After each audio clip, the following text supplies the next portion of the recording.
সম্মানিত দেশবাসী, আসসালামু আলাইকুম। আমরা ওয়াকি আব্দুল্লাহ আপনাদের সবাইকে সালাম, শ্রদ্ধা এবং ভালোবাসা।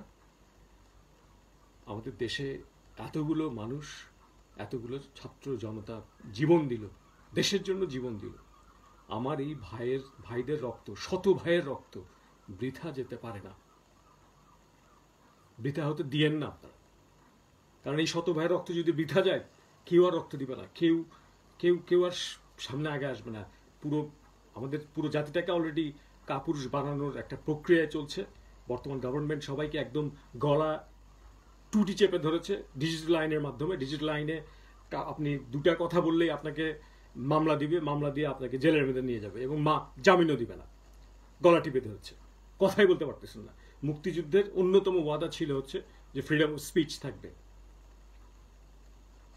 সেটাকেই একদম গলা টিপে মেরে দিয়েছে। মুক্তিযুদ্ধের অন্যতম ওয়াদা ছিল যে কেউ 60 বিঘার বেশি জমি রাখতে পারবে না। অথচ দেখেন এই ভাঙ্গার এমপি নিক্সন বলে বেড়ায় আমার 2000 বিঘা জমি। প্রত্যেকটা সরকারি কর্মকর্তার হিসাব নিয়ে দেখেন, প্রত্যেকটা সরকারি কর্মকর্তা স্থাবর অস্থাবর সম্পত্তি দেশে এবং বিদেশে 3 দিনের মধ্যে প্রকাশ করতে বলেন, না হলে পদত্যাগ করতে বলেন। প্রত্যেকটা সরকারি কর্মকর্তা, পিএন থেকে শুরু করে ট্যাক্স, আমাদের যে সিটি কর্পোরেশন, দুর্নীতি দমন কমিশন, আমলা, আপনার আর্মি, প্রত্যেকের আপনারা হিসাব নেন, তাদের পরিবারের দেশে এবং বিদেশের সম্পত্তি, ব্যাংক ব্যালেন্স কত আছে, এটা প্রত্যেকটা ডাটা বাংলাদেশ ব্যাংকে আছে। 3 দিন না 2 দিনের মধ্যে, 1 দিনের মধ্যে সম্ভব এই ডাটা প্রকাশ করা। এই ডাটা প্রকাশ করতে বলেন, তাহলে বুঝতে পারবেন যে আসলে আমাদের টপ লেভেলের রাঘব বোয়ালরা কত টাকা চুরি করেছে। এই যে বেনজির হাজার হাজার কোটি টাকা চুরি করেছে পুলিশ প্রধান হিসেবে। এটি শুধু ঘুষ খেয়েছে না, প্রত্যেকটা ঘুষের কারণে সে প্রত্যেকটা অবৈধ নিয়োগ দিয়েছে, প্রত্যেকটা ঘুষের কারণে সে অবৈধ পদোন্নতি দিয়েছে, প্রত্যেকটা ঘুষের কারণে সে অবৈধ পুরস্কার দিয়েছে,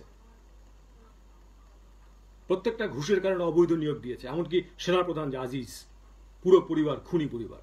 প্রেসিডেন্ট জিল্লুর তার সন্তানকে এই আজিজের ভাই, খুনি ভাইদেরকে ক্ষমা করে দিছে, মানুষ হত্যা করার পর ক্ষমা করে দেয়, কারণ প্রেসিডেন্টের ক্ষমতা আছে। সেই তাকে বানিয়েছে সেনাবাহিনীর প্রধান। সে শত শত কোটি টাকার মালিক এই আজিজ সেনাপ্রধান। এই সেনাপ্রধান কি এমনি শত শত কোটি টাকার মালিক হয়েছে? এমনি হাজার কোটি টাকার মালিক হয়েছে? টপে একদম আর্মিতে নিয়োগ দিয়েছে, টপে যারা একদম করাপ্ট তাদেরকে, যে কারণে আর্মি এতগুলো শত হত্যার পরও আর্মি চুপ, আঙ্গুল চুষতেছে, লেমন চুষ খাচ্ছে আর্মি। অথচ ভাষা আন্দোলনের সময় কয়েকজনকে হত্যা করা হয়েছে, রফিক, জব্বার, বরকত, তাতে করেই পুরো দেশ নড়ে উঠেছিল। অ্যাটলিস্ট ন্যূনতম বিবেক ছিল তখন। আর এখন শত হত্যাকাণ্ডের পরও আর্মি চুপ, লজ্জা নাই কোনো। আর্মি তো অলরেডি ক্ষমতা নেওয়া উচিত, কারণ তাদের সর্বাগ্যে দেশের মানুষকে বাঁচাতে হবে। তাদের প্রধান কাজ সর্বাগ্যে দেশ,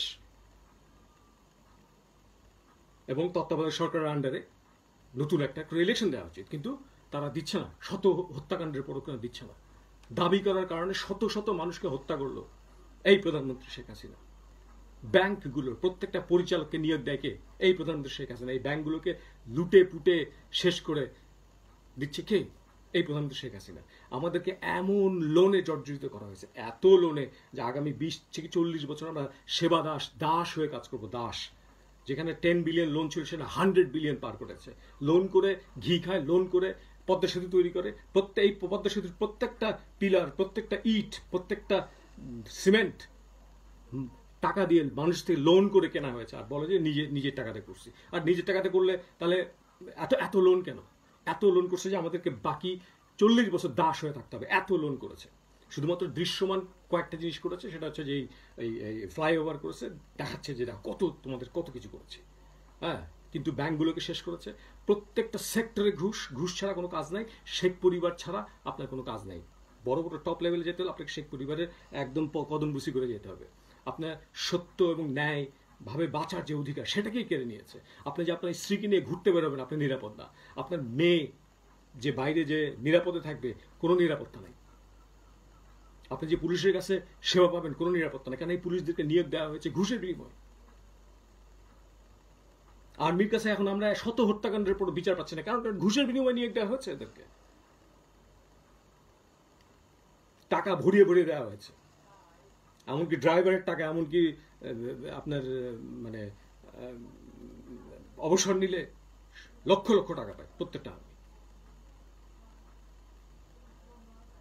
এই যে নিয়োগ দিয়েছে এমপিদেরকে, 90% এমপি মোস্ট করাপ্ট, কাউন্সিলর, উপজেলা চেয়ারম্যান, এদেরকে আপনি দেখেন 90% ভেরি কারাপ্ট। প্রত্যেকটা সরকারি কর্মকর্তার যদি টাকা পয়সার সম্পত্তির হিসাব নেন তাহলে বুঝতে পারবেন। আমাদের সম্পত্তির হিসাব, এই প্রধানমন্ত্রী আপনার 2008 সালে যখন ক্ষমতায় এসেছিল, হ্যাঁ, এই প্রধানমন্ত্রী 2008 সালে যে ক্ষমতা আসছে সেটাও ম্যানিপুলেটেড করে ক্ষমতা আসছে। 3টা ইলেকশনকে নষ্ট করেছে, চুরি করেছে, আমাদের ইলেকশন ব্যবস্থাকে ধ্বংস করেছে, প্রত্যেকটা ডিসিকে পকেটের মধ্যে ঢুকিয়ে নিয়েছে, তাদেরকে দিয়ে দুর্নীতি করিয়েছে, ব্ল্যাকমেইল করে দুর্নীতি করিয়েছে। একবার দুর্নীতি করায় ওটাকে ব্ল্যাকমেইল হিসেবে ধরে আবার দুর্নীতি করায় বারবার। আমাদের ইলেকশন ব্যবস্থাকে শেষ করে দিয়েছে, আমাদের কথা বলার অধিকার কেড়ে নিয়েছে।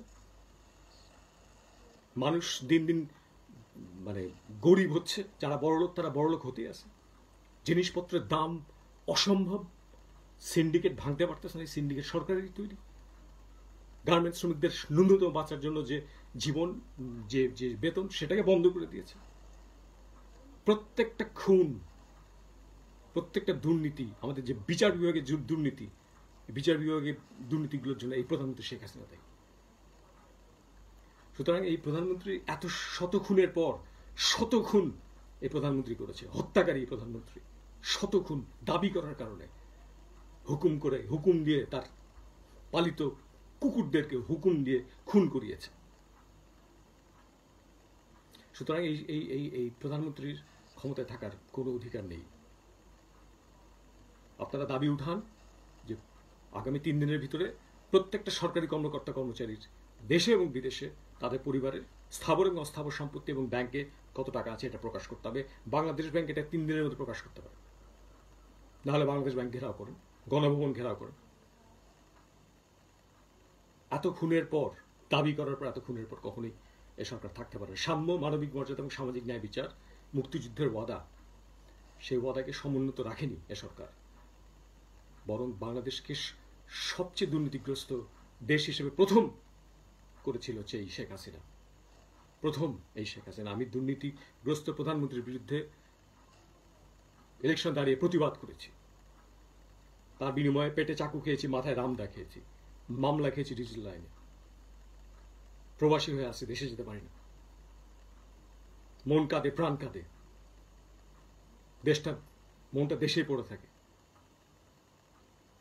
তাই আপনাদের কাছে দাবি যে আপনারা আমাদের ভাই এবং বোনেরা, যাদেরকে পিটিয়েছে, রক্তাক্ত করেছে, যাদেরকে মেরে ফেলেছে, এই যে ভাইরা, সন্তানেরা যে মারা গেল, তাদের এই আমার ভাইয়ের রক্তে রাঙানো এই আন্দোলনকে, বৈষম্য বিরোধী আন্দোলনকে বৃথা যেতে দিয়েন না। আপনারা আন্দোলন চালিয়ে যান, এই বিনীত অনুরোধ রেখে আমি শেষ করছি। এই প্রধানমন্ত্রী একটি রাক্ষসী প্রধানমন্ত্রী, এবং আগামী 15 বছর যদি আপনারা এই রাক্ষস থেকে বাঁচতে চান, শান্তি চান, সুখ চান, সততা চান, পরিচ্ছন্নতা চান এবং প্রত্যেকের অধিকার নিশ্চিত করতে চান, তাহলে এই সরকারের পদত্যাগ করা এখন সময়ের দাবি। প্রত্যেকে আমরা আসেন এক হই, প্রত্যেকে হাত মিলাই, প্রত্যেকে একজন আরেকজনকে সঙ্গ দেই, যোগান দিই, যাতে করে আমরা এই সরকারের বিরুদ্ধে একসাথে দাঁড়াতে পারি এবং এই সরকারের পতন ঘটিয়ে একটি তত্ত্বাবধায়ক সরকারের মাধ্যমে, একটি সত্যিকার ইলেকশন, সুন্দর ইলেকশনের মাধ্যমে আমরা নতুনভাবে একটি সরকারকে নির্বাচিত করতে পারি। এই আশা রেখে আমি শেষ করছি। জয় বাংলা, জয় বাংলাদেশ, জয় হোক জনতার শক্তির। এই যে জনতার শক্তি, এই জনতার শক্তির কাছে আর কিছু নেই। 18 কোটি জনতা শক্তির কাছে 2 লাখ আর্মি কিংবা 2 লাখ পুলিশ কিছুই না।